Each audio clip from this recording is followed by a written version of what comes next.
Alright, so what I got here.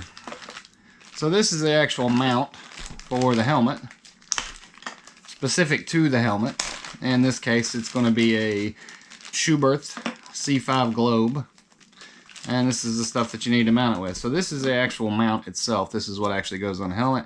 You can see they already put the 3M on it, which is a nice touch, but I'm not making us do that because I don't want to do that. There's that. Yeah, pretty cool. The other thing, there's really not much point opening right now, but I will. This is just a handy little thing to sell that gets you a little clearance between the mount and the helmet. Just a little buckle that's got a little extra thing on it. And then it comes with these to where you can get it out away from it a little bit. Hold it up. So once you put it on the helmet, it's typically going to look something like that from the side. You can never have too many mounts, or these things, or these things. Alright, so this is what we're going to be mounting it on, the C5 Globe. Do a little test fit just to make sure that we understand where it's going to go. And it goes right about there. So it's going to be important to make sure we leave room to push that button at the bottom.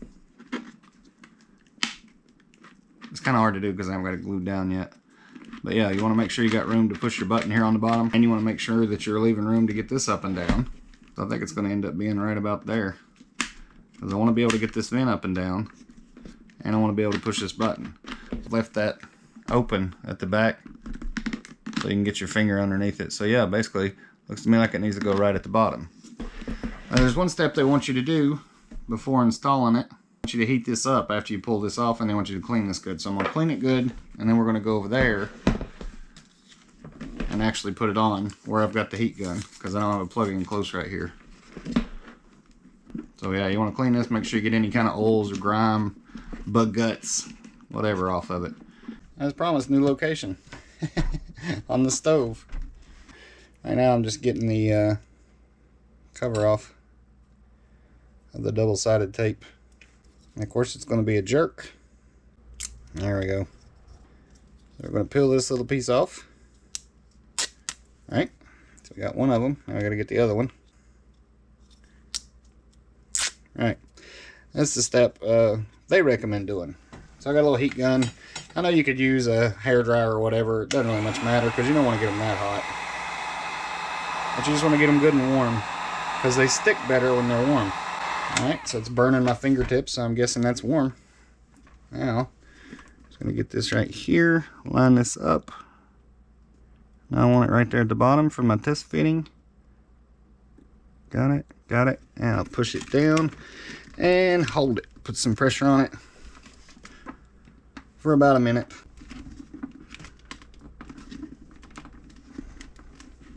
Alright, so from start to finish, that took all of about 5 minutes. You can see I can still easily get to my button to undo my modular part. And I'm still going to be able to get to the vent. It is going to be a little bit tricky getting to this vent. GoPro should be out about here, so I should be able to do that. You know, and it's not like you're opening and closing this vent a lot. It's alright, yeah, that's how you mount one. This is where that little fancy mount I told you about comes in. So you can just mount it directly to the clip, but you can see how close it is to the back. You can buy these, which all this really does is just get you a little bit of room. Alright, so once you get that on there, basically that's all that does. It just gets you some separation. So you get a little extra room, and then when you mount it on the helmet, you can sort of adjust it the way you need to. But it works just like any other GoPro mount. So yeah, and you can see I get some separation between there and there, so that gives me plenty of room to get my hands in here. Pretty neat. I'm not going around today, so I can't really put any video up of recording from that angle, but you've seen that angle a million times if you watch any kind of social media and any kind of motorcycle content, because they are very popular and they work very well.